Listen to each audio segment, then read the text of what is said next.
tak akan bayar. Tuhan tak akan tinggalkan kau dalam kedatangan. Ada tangan Tuhan aku bohong.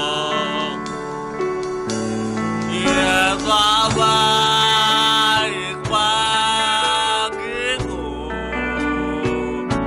Ia tak sayang padaku.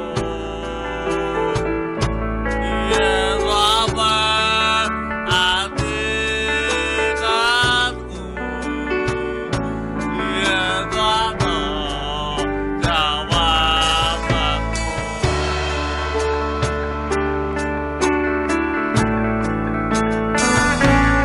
Betapanya walau kaya tak beda, kau tak berhak tak akan bayar.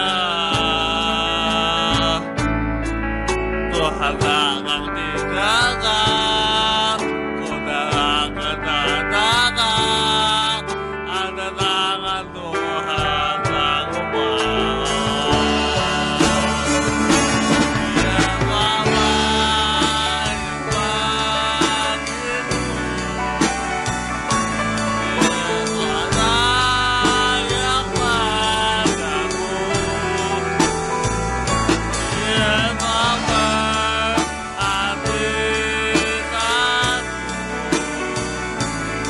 Ia tak tahu jawabanku. Ia tak baik bagiku. Ia tak sayang padaku. Ia tak perhatikanku. Ia tak tahu jawabanku.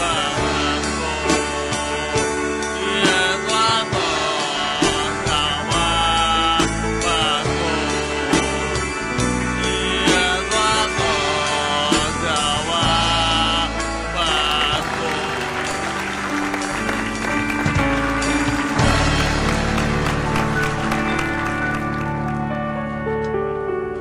Haleluya. Beri kemuliaan untuk Bapak Yahweh, untuk pujian. Yesus sangat baik, sungguh baik dan sangat baik buat kita semuanya. Amin. Haleluya. Amin. Amin. Amin. Amin. Haleluya. Mari kita siapkan diri kita mendengarkan kebenaran firman Tuhan.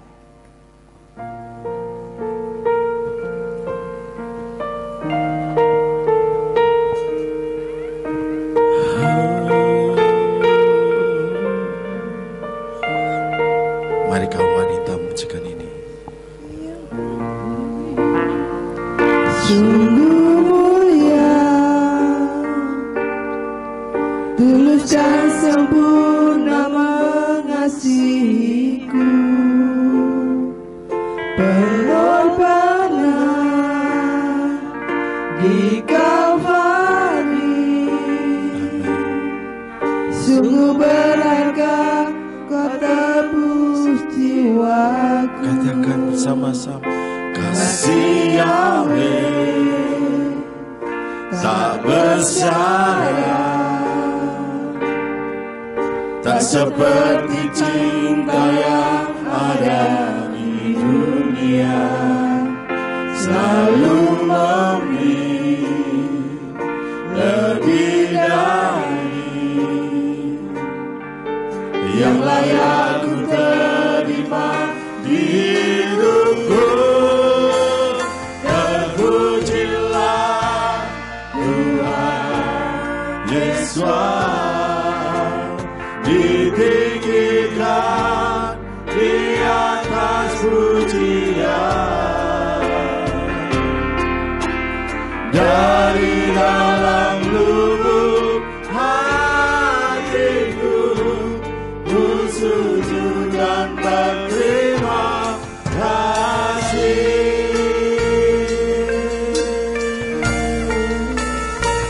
Kasih Yahweh sungguh mulia, sempurna mengasihiku, pengorbanan di Kalvari. Sungguh berharga kau tebus jiwaku, kasih Yahweh tak bersara, tak seperti cinta yang ada di dunia, selalu memberi lebih dari yang layak ku terima hidupku. Terpujilah Tuhan Yesus, ditinggikan di atas dunia, dari dalam lubuk hatiku ku sujud dan berterima kasih. Terpujilah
Tuhan Yesus, ditinggikan di atas dunia, dari dalam lubuk hatiku ku sujud dan berterima kasih.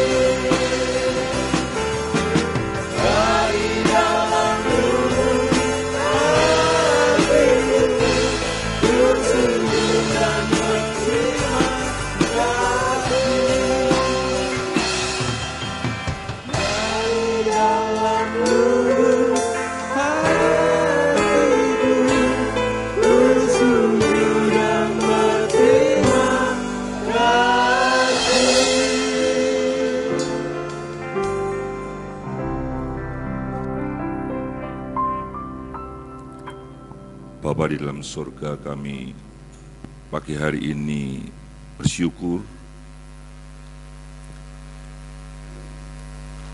kasih-Mu yang dahsyat kepada kami, Tuhan. Kasih-Mu yang menembus di dalam roh kami, Tuhan, sehingga kami ada sebagai kami ada, Tuhan, kalau kami melihat hidup kami, bandingkan kasih-Mu yang begitu luar biasa Tuhan. Karena itu pagi hari ini kami hanya bisa bersyukur. Kami bisa naikkan pujian dan syukur kami ke hadirat-Mu ya Tuhan. Biarlah pagi hari ini sebelum kami bersekutu dengan tubuh dan darah-Mu Tuhan, buka hati kami, buka telinga kami, buka pikiran kami, buka roh kami, bahwa Bapa Yahweh telah memberikan yang terbaik dari surga untuk kami Tuhan, untuk membawa kami kembali kepada kerajaan-Mu Tuhan. Karena itu tolong kami, beri kekuatan, berikan roh-Mu terus membangkitkan iman kami Tuhan, untuk kami bisa melihat rencana yang besar dari kerajaan-Mu bagi kami umat-Mu ya Tuhan. Kami bersyukur pagi hari ini kami ada di tempat ini. Kami bersyukur pagi hari ini kami boleh memuji dan memuliakan nama-Mu. Kami bersyukur pagi hari ini kami boleh menaikkan sembah sujud kami ke hadirat-Mu Tuhan. Itu yang kami cari dan kami rindukan ya Bapa. Berbicaralah kepada kami pagi hari ini, sehingga kami boleh melihat rencana-Mu di dalam kehidupan kami. Kami bersyukur ada di tempat ini, kami boleh melihat umat-Mu menyembah, umat-Mu bersyukur, umat-Mu sujud di dalam kaki-Mu ya Tuhan Yesus, Mesias kami yang hidup. Kami siap belajar firman-Mu bersama-sama ya Bapa. Di dalam nama Tuhan kami, Yesus HaMasiah, Mesias kami, Juru Selamat kami, kami alaskan doa dan permohonan kami. Haleluya, amin, amin. Shalom Bapak Ibu, semua baik, semua luar biasa. Puji Tuhan, pandemi sudah lewat, tapi jangan sampai kita mengalami pandemi rohani. Ya, jangan sampai kita mau terikat dengan sakit penyakit rohani di akhir zaman ini, tapi kita adalah orang yang sehat, yang selalu mendapatkan imun dari Tuhan. Terima kasih kepada Tuhan kita Yesus, dan terima kasih kepada Bapak Ibu Gembala Yakub, juga Bapak Ibu Gembala Simeon yang telah memberi kesempatan kepada kami. Pagi hari ini saya akan sampaikan sebuah tema, yaitu lupa pesan Tuhan.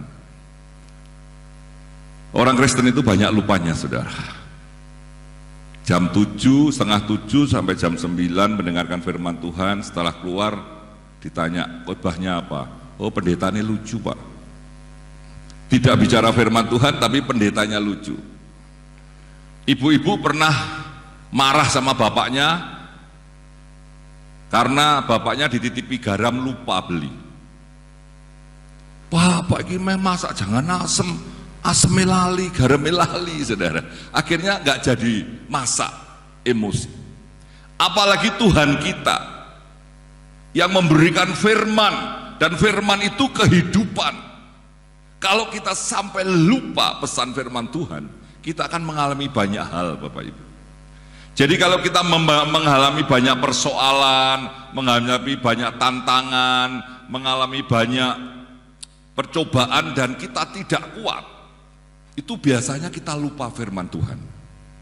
Nah, kita akan belajar dari kehidupan murid-murid Tuhan Yesus yang mengalami situasi kondisi yang tidak menyenangkan di dalam kematian sampai kebangkitan Tuhan kita Yesus. Kita akan baca bersama-sama ya di dalam Yohanes pasal 21 supaya kita jelas. Kita baca dulu sebelum kita bahas apa yang maksudnya lupa pesan Tuhan. Yohanes 21, kita baca semua saja supaya jelas. Ya, mulai ayat 1 sampai ayat yang ke-13 ya. Yesus menampakkan diri di Danau Tiberias. Sesudah hal-hal ini, Yesus menampakkan dirinya lagi kepada para murid di tepi Danau Tiberias, dan beginilah dia menampakkan dirinya. Simon Petrus dan Thomas yang disebut Didimus, dan Natanael dari Kana Galilea, dan anak-anak Zebedius dan 2 orang lainnya dari antara muridnya itu sedang ada bersama-sama. Simon Petrus berkata kepada mereka, "Aku pergi menangkap ikan." Mereka berkata kepadanya, "Kami juga pergi bersamamu." Mereka keluar dan langsung naik ke dalam perahu, dan pada malam itu mereka tidak menangkap apapun. Namun ketika dia sudah menjelang pagi, hari sudah menjelang pagi, Yesua berdiri di pantai itu. Meskipun demikian para murid tidak mengetahui bahwa itu adalah Yesua. Lalu Yesua berkata kepada mereka, "Hei anak-anak, tidakkah kamu mempunyai lauk pauk satupun?" Mereka menjawab kepadanya, "Tidak." Dan dia berkata kepada mereka, "Tebarkanlah jala ke bagian kanan perahu dan kamu akan mendapatkan." Lalu mereka menebarkannya dan mereka tidak mampu lagi menariknya karena sejumlah besar ikan. Lalu murid yang Yesua kasih itu berkata kepada Petrus, "Itulah Tuhan." Maka ketika mendengar bahwa itu adalah Tuhan, Simon Petrus mengenakan pakaiannya sebab ia telanjang, dan dia menjeburkan dirinya ke danau. Dan datanglah murid-murid lainnya dalam perahu itu, sebab mereka tidak jauh dari darat, melainkan kira-kira 200 hasta jalan jauhnya, sambil menarik jala ikan itu. Lalu ketika mereka naik ke darat, mereka melihat api unggun yang tersedia dan seekor ikan yang terlekat di atasnya serta roti. Yesua berkata kepada mereka, "Bawalah ikan-ikan yang baru saja kamu tangkap." Simon Petrus naik dan menarik jala itu ke darat, penuh dengan ikan-ikan besar, 153 ekor, dan sekalipun demikian banyak jala itu tidak koyak. Yesua berkata kepada mereka, "Mari, sarapanlah."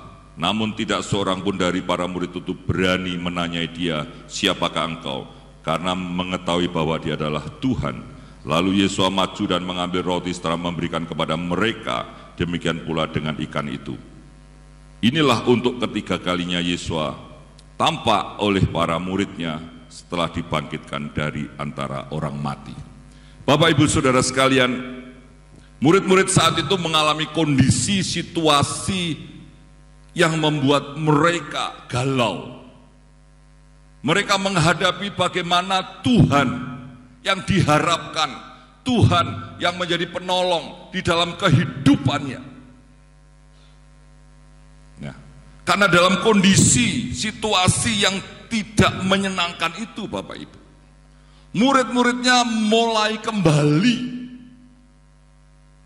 kembali kepada sesuatu yang mungkin membuat dia senang, mungkin membawa dia itu mempunyai kekuatan baru, mungkin punya pengharapan, mungkin dia mulai bekerja kembali untuk mencari sesuatu yang hilang. Dan mereka mulai kembali dari Yerusalem menuju Danau Tiberias, Bapak Ibu. Hari-hari ini saudara, di akhir zaman ini, situasi, kondisi sebagai orang percaya di dalam kondisi-kondisi yang membuat kita mengalami tekanan, sehingga kita tidak bisa mengekspresikan iman kita. Kita tertekan dengan kondisi-kondisi yang ada, kemudian mengalami putus asa. Dia kembali kepada kehidupan yang lama. Ternyata kehidupan yang lama lebih menyenangkan. Pada waktu murid-murid pertama kali bertemu dengan Tuhan Yesus, dia merasa bahagia. Orang sakit disembuhkan, orang lumpuh berjalan, orang buta melihat, orang tuli mendengar, orang mati dibangkitkan, mengusir setan, membuat banyak mujizat. Tapi Tuhan sudah mati. Nah, mereka lupa akan pesan Tuhan. Sebelum Tuhan ditangkap, Tuhan disalib, Tuhan mati dan bangkit, ada pesan yang khusus yang diberikan murid-muridnya. Ya, next. Bisa terus. Saudara, pada saat itu murid-murid, pada saat dia kembali menjala ikan, apakah dia mengalami seperti apa yang dihadapi orang-orang zaman sekarang? Kekurangan makan, kekurangan minum, kekurangan ini saudara. Ada seorang ahli psikologi namanya Abraham Maslow. Dia mengatakan ada 5 kebutuhan pokok di dalam kehidupan manusia. yaitu kebutuhan fisiologi, kebutuhan keamanan, kebutuhan sosial, ego, dan yang terakhir itu adalah yang paling tinggi adalah aktualisasi diri. Sandang, pangan, papan itu adalah kebutuhan paling dasar, paling rendah, kebutuhan hidup sehari-hari yang gampang dihadapi. Tapi murid-murid pada saat itu dia tidak bisa menunjukkan kehidupan yang sebenarnya. Next. Saudara, mereka tidak kekurangan makan. Mereka bukan tidak punya tempat tinggal. Bukannya mereka gelandangan, tapi ada sesuatu yang hilang di dalam hidupnya, saudara. Bahaya kekristenan di akhir zaman ini, saudara. Mungkin masalah berkat, mungkin masalah jabatan kedudukan, mungkin masalah-masalah yang hidup di dunia ini sudah cukup. Tapi mengapa banyak orang Kristen tidak bisa mengaktualisasi diri sebagai orang percaya, menunjukkan sesuatu yang berbeda dengan dunia? Saudara, saudara tahu anak saya Ishak, di mana-mana saya ajak, saya membuat suatu menunjukkan kepada dunia perbedaan orang percaya. Ada teman saya punya anak disabel, anak cacat, tapi disembunyikan di dapur. Setiap tamu datang disembunyikan, anak Tuhan, saudara. Setiap saya besuk ke rumahnya, anak itu nggak boleh keluar. Saya mohon, Bu, anaknya diajak keluar saja. Enggak ada, Pak, nanti mengganggu. Ini saudara, ini satu contoh. Orang Kristen seringkali menutupi kelemahan-kelemahannya kepada dunia untuk mendapatkan nilai-nilai positif dari dunia. Mari pada hari ini jangan sampai kepada hidup kita seperti murid-murid Tuhan. Dia kehilangan. Sebenarnya dia kehilangan apa, Bapak Ibu? Kehadiran Tuhan di dalam kehidupannya. Sehingga dia tidak bisa mengaktualisasi diri.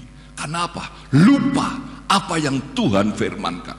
Kalau orang Kristen gampang lupa akan firman Tuhan, orang Kristen gampang lupa akan janji Tuhan, gampang mengalami stres, mengalami situasi seperti muridnya. Sudah, aku lari saja, aku kembali saja kepada kehidupan yang lama. Next. Nah, saudara, di dalam Yohanes 21 kita coba, saya nggak lihat. Di dalam kehidupan kita, saudara, banyak orang Kristen tidak bisa menunjukkan kekristenannya secara nyata di tengah-tengah dunia ini. Saudara, pesan penting Tuhan di dalam Yohanes 16 ayat 21. Saudara, Simon Petrus berkata kepada mereka, "Aku pergi menangkap ikan." Saudara, ini sikap hidup orang Kristen kalau lupa akan pesan firman Tuhan. Nanti akan kita lihat pesannya apa kepada murid-muridnya, saudara. Kalau kita sering melupakan firman Tuhan, sering melupakan janji Tuhan, hidup kita ini gampang putus asa, gampang tinggalkan Tuhan, gampang kecewa kepada iman kita, gampang kecewa kepada situasi kondisi yang kita hadapi. Saudara, anak saya Ishak itu sudah 21 tahun umurnya. Umur saya baru 26 tahun. 62. Saya sudah berkata sama, suatu saat istri saya berkata, "Pak, kalau nanti dipanggil Tuhan, aku dulu ya, Pak." "Loh, kenapa?" "Lah Ishak gedene segitu nanti nek sing dipanggil Tuhan dulu, aku apa kuat nuntun, Neta." Ayo doa. Masa kita tidak berani berdoa kepada Tuhan? Saya berdoa, "Tuhan," istri saya nggak ngerti maksudnya doa. "Tuhan, nanti kalau Engkau panggil istriku, panggil juga saya dan panggil juga anak saya. Jadi nanti di rumah saya ada 3 peti mati, Tuhan." Istri saya, "Ojo amin saya." Jadi kita mati bareng, mah. Saudara, kadang-kadang kita melihat situasi itu, kita seringkali mengambil keputusan berdasarkan kepentingan kita, berdasarkan kebutuhan kita, berdasarkan ego kita. tapi dia tidak mencapai puncak aktualisasi imannya untuk menunjukkan bahwa dia punya Tuhan yang hidup, Tuhan yang berkuasa. Saya katakan, Ishak lahir ke dunia bukan karena kita. Tuhan akan mempersiapkan masa depannya, saudara. Karena itu pagi hari ini, saudara, kita kalau menghadapi situasi, ada sesuatu yang menekan kita, membuat kita, iman kita itu tidak bisa muncul, iman kita tertindih, iman kita tertekan dengan kondisi. Mari kita cepat-cepat datang kepada Tuhan. Murid-murid Tuhan tahu akan itu. Ya, slide berikutnya. Nah, ini pesan penting Tuhan, saudara. Pesan penting Tuhan yang Tuhan katakan di dalam Matius 16 ayat 21. Saya salah memberikan warna ya. Sejak saat itu Yesus mulai menunjukkan kepada murid-muridnya bahwa seharusnya dia pergi. Perhatikan, dia pergi ke Yerusalem dan menderita banyak hal dari para tua-tua dan imam-imam kepala dan para ahli kitab, dan dibunuh, dibangkitkan pada hari ketiga. Pesan Tuhan jelas. Tuhan ke Yerusalem, Tuhan disiksa menderita, Tuhan disalib, Tuhan mati, dan Tuhan bangkit. Tuhan sudah jelas menjelaskan firman Tuhan yang begitu jelas kepada murid-murid. Tapi mengapa murid-murid lari?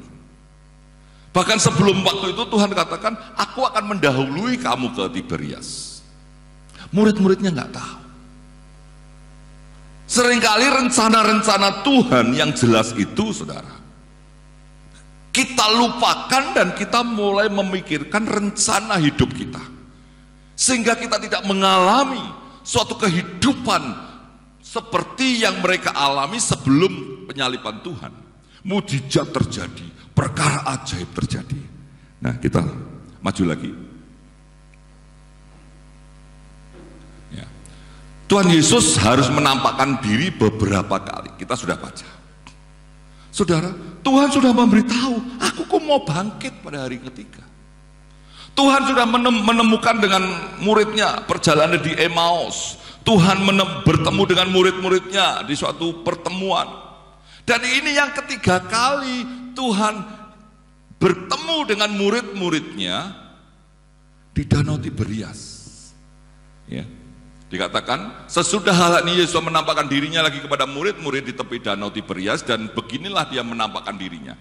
Inilah untuk ketiga kalinya Yesus menampakkan diri. Saudara bayangin, berapa kali, berapa banyak saudara baca firman Tuhan di tempat ini, berapa banyak saudara ke gereja, berapa banyak kita sudah mendengarkan firman Tuhan. Tapi seringkali kalau kita menghadapi tekanan, saudara, murid-murid pada waktu itu menghadapi tekanan yang luar biasa. Dia minoritas di bangsanya, tapi Tuhan katakan, aku mau bangkit. Lupa. Hari ini saudara, kalau saudara menghadapi situasi kondisi akhir zaman ini, rema apa? Firman Tuhan apa yang berbicara di dalam kehidupan saudara? Saudara ingat dan saudara memulai mengaktualisasi diri untuk menunjukkan, aku mempunyai kekuatan di luar kekuatan dunia ini. Saudara, hari-hari ini kondisi dunia menurut orang-orang itu bahwa dunia ini semakin tidak enak, semakin tidak nikmat, semakin tidak nyaman, baik perekonomian, pekerja negeri, pegawai negeri, pegawai swasta, kondisi tidak baik. Tapi bagi saya, saudara, segala sesuatu yang sedang terjadi ini sebenarnya mempercepat bagaimana Tuhan akan lakukan rencana yang terbesar. Jadi buat apa stres? Buat apa seperti murid-muridnya, sudah aku kembali lagi menjadi penjala ikan. Karena itu saudara, pagi hari ini firman Tuhan itu adalah kehidupan kita. Markus 12 ayat 24 katakan, kamu tersesat karena kamu tidak mengerti kitab suci dan kuasa Tuhan. Karena itu izinkan Roh Kudus terus berbicara di dalam kehidupan kita. Firman Tuhan yang kita miliki tanpa Roh Kudus tidak akan hidup di dalam kehidupan kita. Karena setiap firman yang keluar dari Tuhan itu adalah disertai dengan kuasa Roh Kudus. Karena itu izinkan saudara, izinkan terus saudara kehadiran Tuhan. Ya, slide berikutnya. Kecil-kecil ya. Mengapa Tuhan Yesus harus menampakkan diri kesekian kali setelah kebangkitannya? Ternyata untuk mengenal Tuhan Yesus tidak segampang mendengar firman Tuhan. Saudara, mendengar firman Tuhan, mendengar pengajaran, mendengar khotbah itu gampang. Tapi mengenal sumber firman itu kadang-kadang susah, saudara. Kok hidupku kok dibuat begini toh Tuhan? Hidupku kok menghadapi situasi seperti ini toh Tuhan? Kehidupanku kok ngalami seperti ini, saudara? Pada waktu murid-murid bersama Tuhan Yesus di dalam kehidupannya, dia mengalami banyak hal, banyak persoalan, tapi banyak jalan keluar. Tidak punya makan untuk 5.000 orang, untuk 4.000 orang. Tuhan adakan mujizat. Mak mertua Petrus sakit, Tuhan mengadakan mujizat. Di tengah gelombang naik perahu, Tuhan hentikan badai dan topan dan angin. Petrus pernah mengalami mujizat berjalan di atas air. Tapi mengapa? Itulah karakter manusia, saudara. Gampang lupa. Kalau sudah menghadapi tekanan, lupa. Kita punya Tuhan. Kita punya Tuhan yang hidup. Kita punya Tuhan yang memberikan kuasa di atas segala kuasa. Karena itu pagi hari ini Bapak Ibu, mari betul-betul di akhir zaman ini kita buka hati kita secara luas supaya Roh Kudus bekerja. Jangan beri Tuhan tempat yang sempit di dalam kehidupan kita. Ya, maju lagi. Next. Nah, saudara, ini dikatakan tidak mudah menerima kenyataan yang tidak sesuai yang diharapkan. Seringkali kita susah, saudara, menerima kenyataan dengan apa yang kita harapkan. Tuhan, saya berdoa, Tuhan, saya mohon, Tuhan, saya begini. Tapi yang kita hadapi berbeda. Saudara, dikatakan, namun perkataan mereka tampak seperti tidak masuk akal bagi mereka, sehingga mereka tidak mempercayainya. Tuhan sudah ngomong, Tuhan sudah berfirman, pada hari ketiga aku bangkit. Pada waktu murid-muridnya masuk ke tempat kuburan Tuhan, kosong, tapi tidak mempercayai. Kok gak masuk akal? Firman Tuhan jangan dipikir secara akal, secara manusiawi yang sederhana, saudara. Tapi saudara memang harus mengerti kebenaran itu dengan akal kita.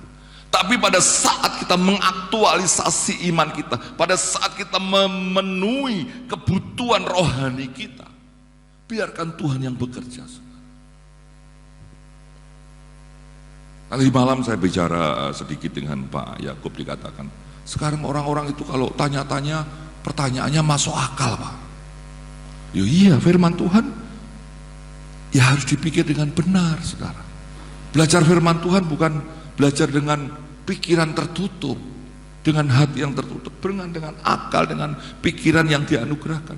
Tapi bukan berarti kalau kita menghadapi situasi yang berbeda dengan apa yang kita harapkan, firman Tuhan tidak masuk akal.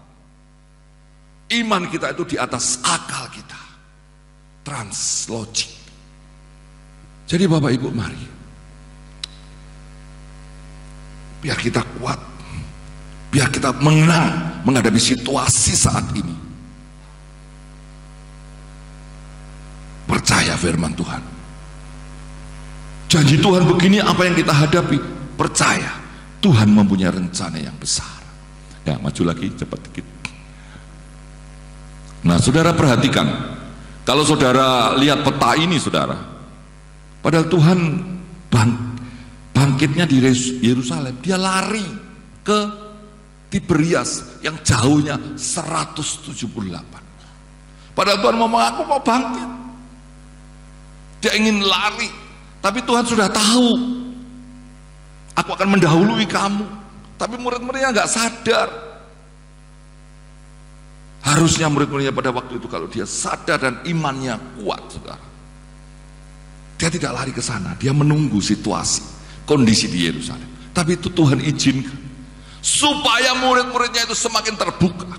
Jadi saudara, kalau saudara menghadapi masalah, menghadapi persoalan, menjadi pergumulan, menghadapi tantangan, kalau Tuhan izinkan, Tuhan mau saudara mengenal Tuhan secara nyata, bukan secara angan-angan, iman di dalam mimpi, iman di dalam cerita, iman di dalam pengalaman orang lain. Tapi saudara, dia harus saudara mengalami iman yang nyata, mengalami secara pribadi. Pada waktu Tuhan mendahului ke danau itu, dan Tuhan bertemu dengan murid-muridnya itu, Tuhan mau mereka mengerti apapun yang kamu hadapi, Tuhan tidak pernah tinggalkan. Walaupun kamu pergi jauh, aku tetap ada bersama dia. Ya, next.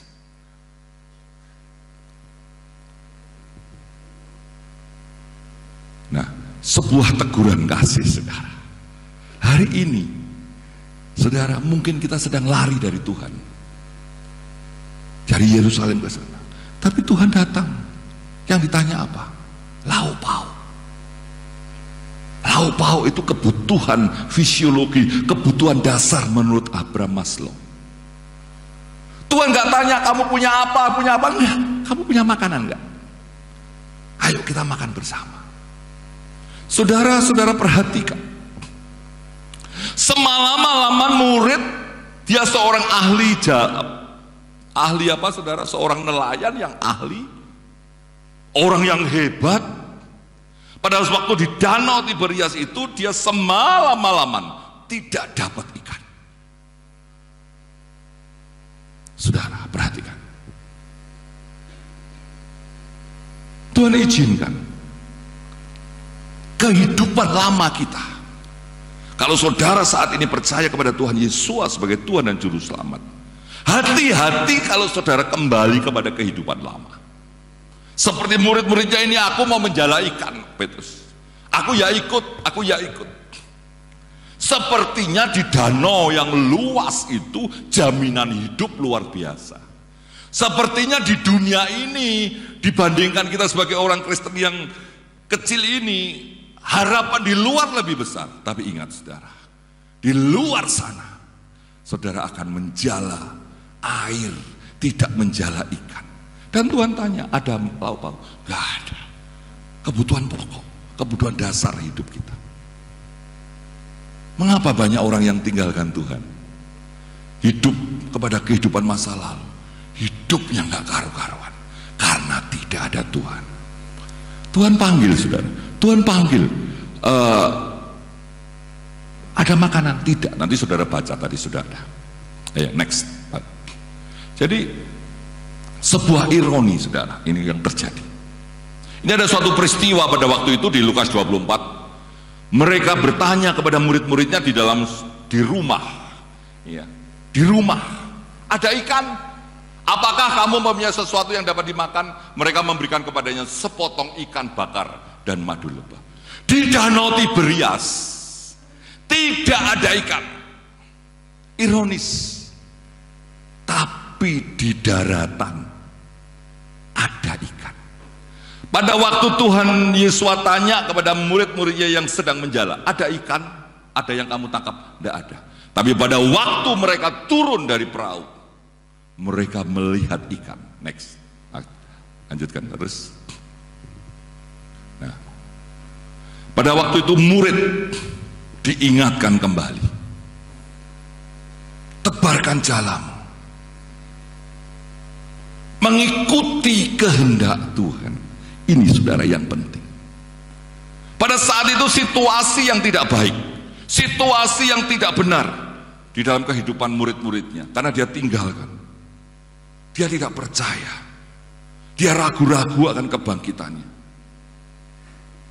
Tuhan perintahkan, imannya dikembalikan.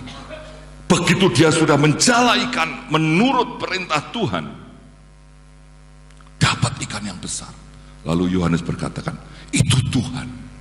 Dia diingatkan kembali akan peristiwa-peristiwa pengalaman rohani bersama Tuhan Yesus. Karena itu Bapak Ibu, pengalaman iman kita itu bukan untuk dilupakan, tapi pengalaman iman kita menjadi pondasi untuk meningkatkan kualitas iman kita. Mungkin peristiwa-peristiwa masa lalu berbeda dengan apa yang kita hadapi, tapi kasus-kasus kekuatan dari Tuhan yang kita alami dari hari ke hari itu meningkatkan kualitas iman kita. Karena itu pagi hari ini Bapak Ibu, saya tidak tahu, pada waktu saya mempersiapkan ini saya berdoa sampai hari terakhir Tuhan tidak mengubah tema ini, dan Tuhan memberikan kata-kata aktualisasi diri. Itu puncak dari Abraham Maslow. Dia seorang pasti anak Tuhan, mempelajari bagaimana kebutuhan kehidupan manusia di dunia ini. Mari Bapak Ibu, mungkin kebutuhan sehari-hari kita sudah dicukupi, kebutuhan sosial, rasa aman kita sudah punya. Mungkin kita sudah sukses, ego kita, harga diri kita sudah ada, kebutuhan ego kita. Tapi prestasi iman kita tidak nampak di dalam pengiringan kita kepada Tuhan.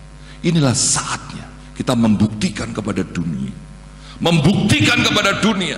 bahwa kita punya Tuhan yang mampu mengubah dari tidak ada. Tuhan waktu dia menegur murid-muridnya, ada makanan atau tidak?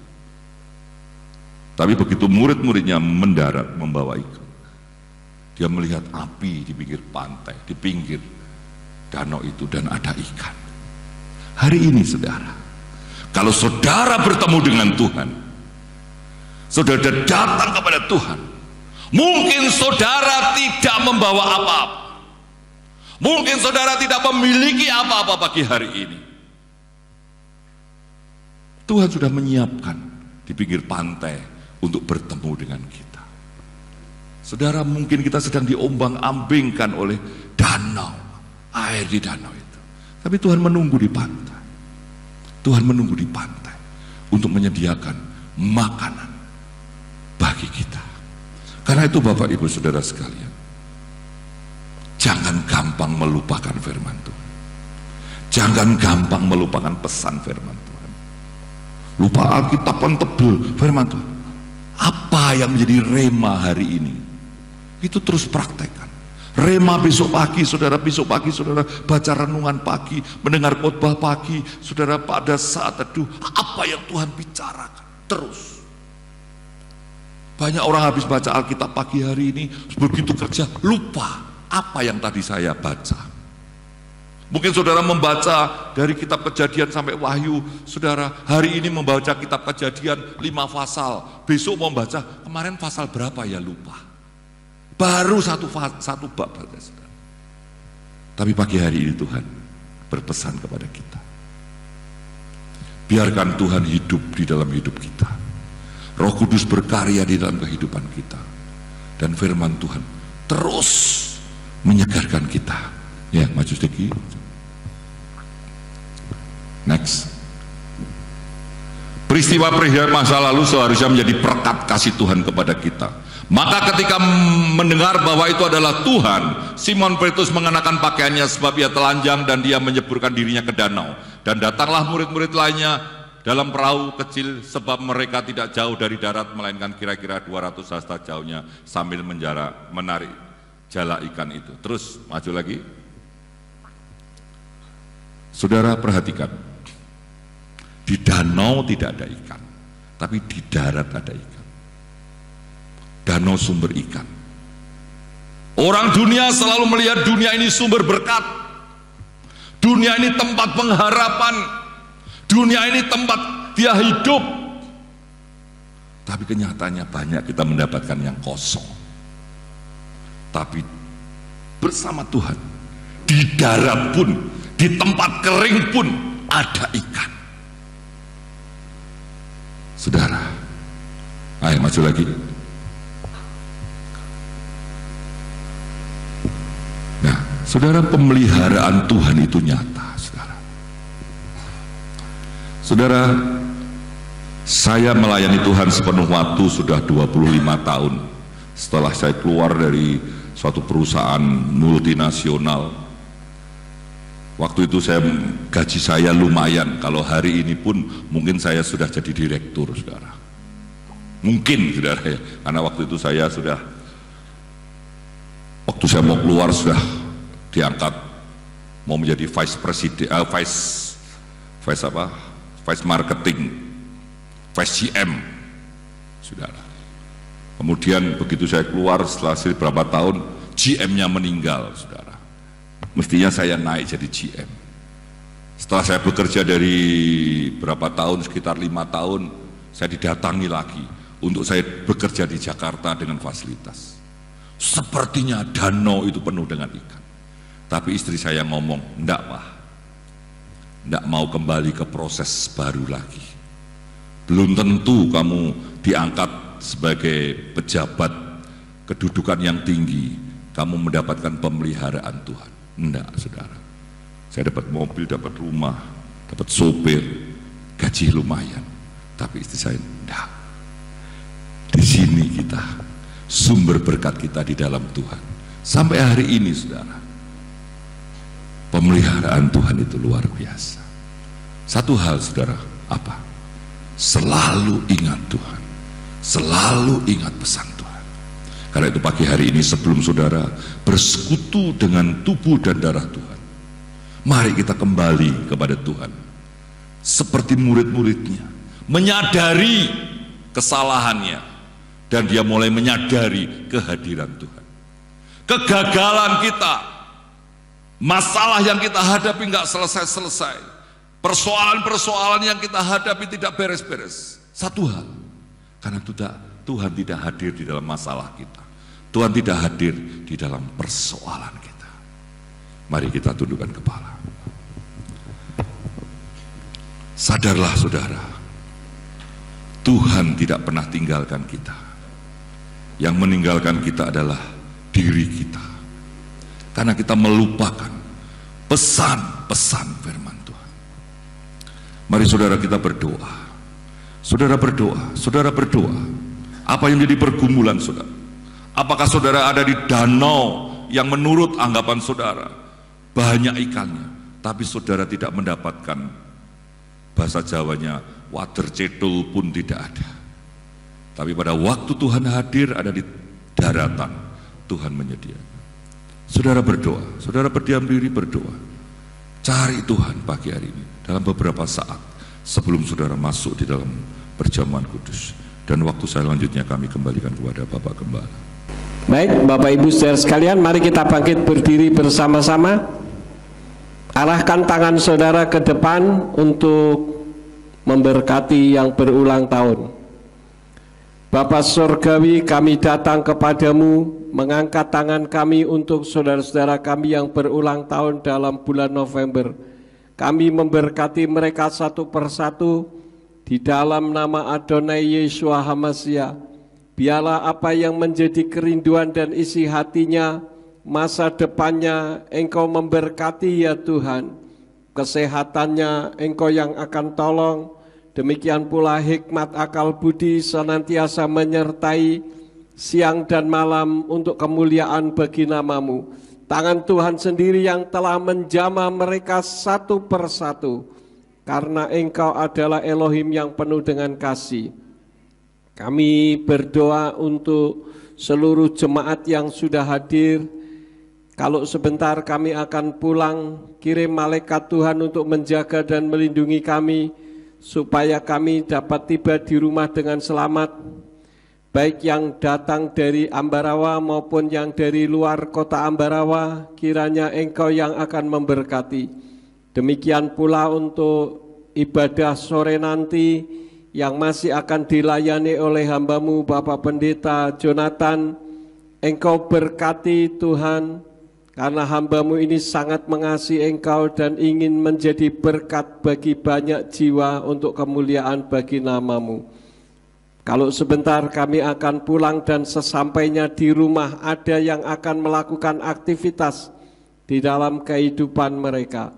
Apa saja yang diusahakan dan dikerjakan yang tidak bertentangan dengan firman-Mu, kiranya dibuatnyalah oleh Engkau berhasil, supaya dengan keberhasilan itu dapat dikembalikan lagi guna hormat dan kemuliaan bagi nama Tuhan. Semua yang sudah ambil bagian di dalam pelayanan pada pagi ini, Engkau pakai semakin hari semakin heran. Terima kasih Bapa, tangan-tangan yang sudah memberikan korban persembahan juga Engkau memberkati dengan berlipat-lipat kali ganda. Karena mereka memberi bukan untuk menerima daripada-Mu, tetapi mereka memberi untuk membuktikan cinta kasih-Nya kepada Tuhan. Maka Tuhan tidak akan pernah lupa akan janji-janji-Nya. Terima kasih Bapa, sekarang berkatilah kami karena kami siap menerima berkat daripada-Mu. Mari kita angkat kedua belah tangan kita untuk menerima berkat Yahweh. Yefaraka Yahweh weyus mereka. Yahweh memberkati engkau dan memelihara engkau. Yair Yahweh panah oleh kawikuneka. Yahweh menyinari engkau dengan wajahnya dan memberi engkau anugerah. Yisa Yahweh panah oleh kawiyashem leka shalom. Yahweh menghadapkan wajahnya kepadamu dan memberi engkau damai sejahtera. Diberkatilah engkau di kota dan diberkatilah engkau di ladang. Diberkatilah buah kandunganmu, hasil bumimu dan hasil ternakmu, yakni anak lembu sapimu dan kandungan kambing dombamu. Diberkatilah bakulmu dan tempat adonanmu. Diberkatilah engkau pada waktu masuk dan diberkatilah engkau pada waktu keluar. Sekarang pulanglah dan terimalah berkat. Kasih Bapa Yahweh Sang Pencipta, kasih karunia Adonai Yeshua Hamasyah Sang Pembeli Jiwa, dan Ruach HaKodes menyertai saudara sekalian sampai Maranatha. Adonai Yeshua Hamasyah datang kembali untuk yang kedua kali dan mengangkat kita semua. Haleluya.